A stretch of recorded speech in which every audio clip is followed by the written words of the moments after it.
Here's a claim, and the whole letter tonight stands on it. Halfway is not a waiting room. We treat the middle of things as a kind of neutral zone, a place where we're simply in transit, waiting to arrive, where nothing much is being decided. That's the illusion that kills more dreams than failure ever does. Because halfway isn't neutral. It's a crossroads. And standing still at a crossroads is not the absence of a choice. It's a choice, quietly made, to go nowhere. Tonight the sky is standing at exactly this point. The moon reaches first quarter, August 20th, 2026, about 48% lit, precisely halfway between the intention she began with and the fullness she's reaching for. And the sun sits in gate 29, line 4. Commitment made selective and direct, the yes that protects itself with a clear no. So this is your moon letter about the half-lit crossroads, the point where things either become real decisions or quietly dissolve. Let's open it. Tonight the moon is at first quarter, about 48% lit, one clean half of her face bright, the other still in shadow.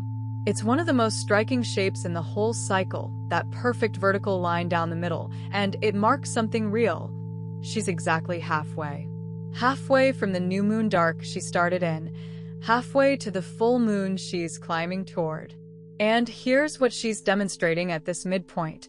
She doesn't hesitate. There's no pause at the halfway mark, no drifting, no waiting to see if she still feels like continuing. First quarter isn't a rest stop for her.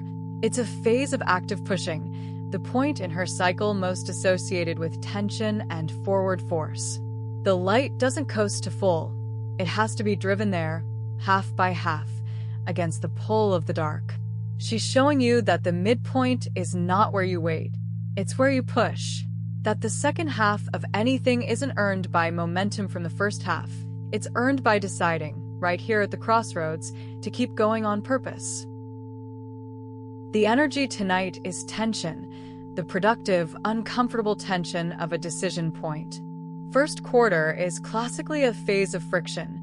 The honeymoon of the beginning is over, the satisfaction of completion is still far off, and what's left is the raw middle, where resistance is highest and the path forward demands an actual choice. You may feel this as a kind of pressure, a restlessness, a sense of being caught between wanting to push forward and wanting to quietly let something go. That discomfort is not a malfunction. It's the exact feeling of standing at a crossroads with a real decision to make. And the energy tonight favors the decision itself over the drift. It rewards those willing to face the half-finished thing directly and choose to recommit with force or to release with honesty, over those who stand frozen at the midpoint, pretending that not choosing is in itself a slow choice to abandon. Tension is uncomfortable, but tension is also where things get decided. Tonight, let it push you toward a real choice instead of a longer wait. In human design, the sun is in gate 29, line 4. Gate 29 is the gate of commitment and the wholehearted yes. And line 4 brings in the dimension of relationship and direction. Line 4 is externalizing, relational, and above all direct. Its whole lesson here is that commitment has to be selective and clearly aimed to survive. Line 4 teaches that a yes only holds if it's protected by a matching no, that you cannot commit powerfully to everything at once, and that the strength of a real yes depends on being direct about where it's pointed and honest about what it excludes. At a crossroads, this is exactly the medicine. Because the reason so many people stall at the halfway point isn't a lack of desire, it's that their energy is scattered across too many half commitments, so no single one has enough force to push through the resistant middle. Line 4 says, choose your direction and be direct about it. Say the clear yes to the thing that's actually yours, and the clear no to the 3 things quietly draining the yes of its power. So tonight, gate 29 line 4 asks you not to add another commitment, but to sharpen one, to point yourself in a direction on purpose, and to protect that direction with the honest no's that let it move.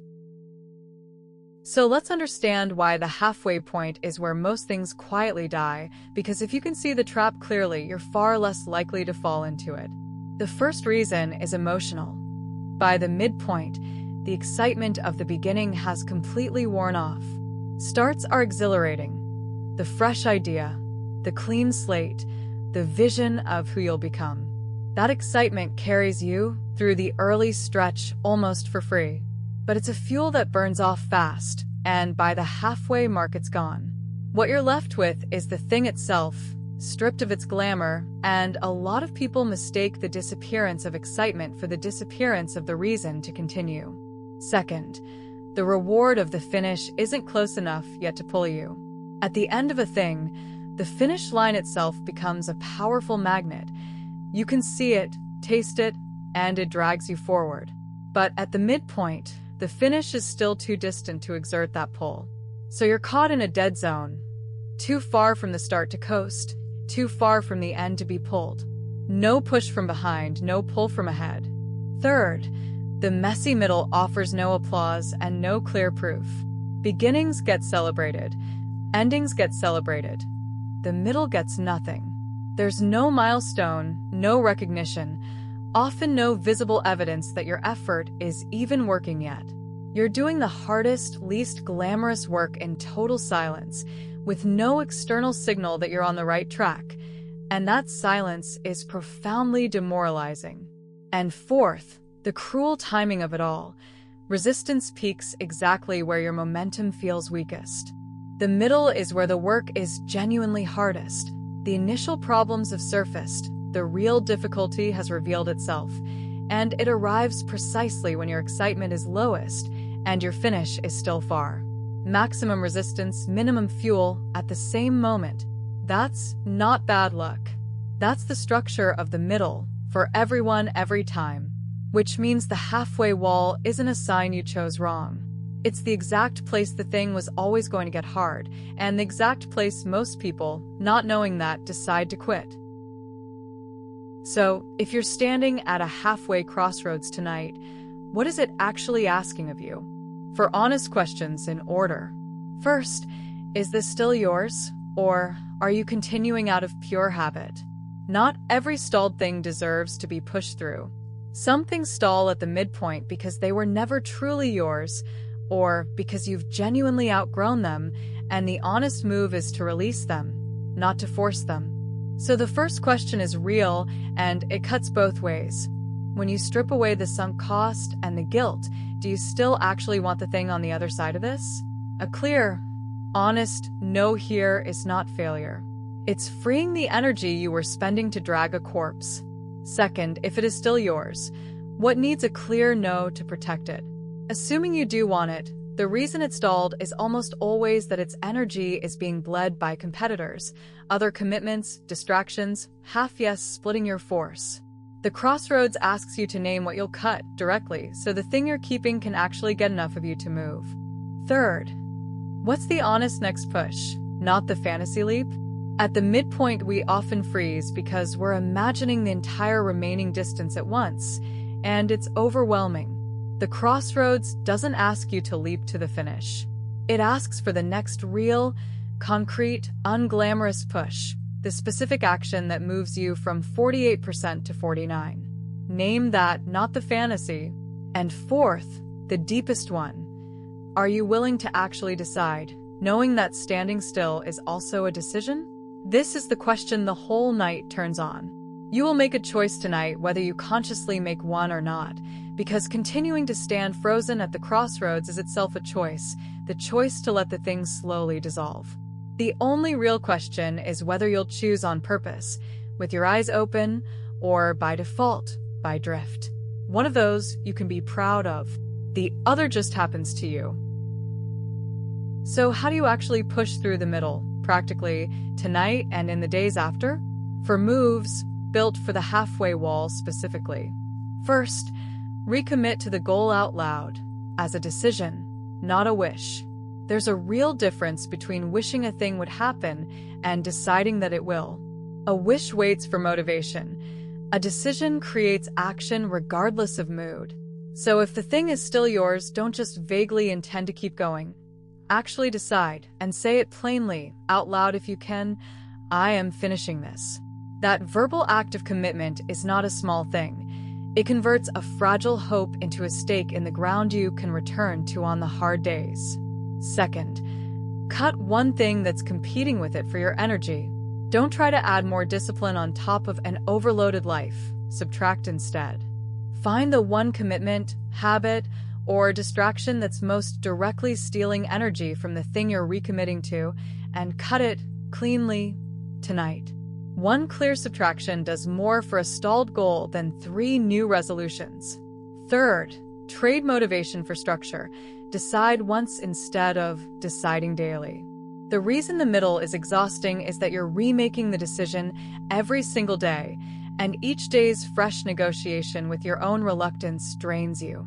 The way through is structure. Set it up so the choice is already made, a scheduled time, a fixed routine, a removed temptation, so that continuing doesn't require willpower, just showing up to a decision you already locked in. Motivation fails at the midpoint. Structure doesn't. And fourth, take the next concrete push tonight, however unglamorous. Don't let this stay abstract. Before the night is over, do one real thing that moves the stalled endeavor forward, even slightly: the boring email, the first paragraph, the single set, the honest conversation. Because the crossroads isn't resolved by thinking about it more clearly. It's resolved by moving in the chosen direction right now, turning the decision from a thought into a fact. Here is your ritual for the crossroads, clear, decisive, and a little bit brave. When the evening settles, step outside and find her. The first quarter moon, about 48% lit, one clean half bright and one half dark, standing exactly at her own midpoint and pushing on without hesitation. Stand with her at the crossroads for a moment. Then, name one thing of yours that's sitting stalled at the halfway point. A project, a goal, a change, a relationship, a version of your life. Something you started with real intention and that's now stuck in the unglamorous, resistant middle. Name it plainly. Next, actually decide tonight one way or the other. Either recommit to it out loud as a real decision. I am seeing this through. Or consciously release it with honesty and without shame. This was mine, and it isn't anymore, and I'm freeing the energy I've been spending on it. Both are clean. Only the frozen non-choice is a slow loss. And finally, if you recommit, do 2 concrete things before you go back inside. Name one no, one thing you'll cut to protect this yes, and name one next push, the specific unglamorous action you'll take to move from stalled to moving again. Then take that push, or at least schedule it for the morning as a locked-in decision. Walk back inside having done the thing the crossroads actually asks. Not waited at it, but chosen a direction on purpose. So, let this be the letter you keep from tonight. Halfway is not a waiting room. It's a crossroads, and standing still is a choice you're already making, whether you admit it or not. The moon reaches first quarter tonight, exactly half lit, and she doesn't drift or hesitate at the midpoint. She pushes, driving her light toward full against the pull of the dark. She's showing you that the second half of anything is never inherited from the first. It's earned, right here, by deciding to continue on purpose. So face the stalled thing directly. Ask if it's still truly yours. If it isn't, release it cleanly and take your energy back.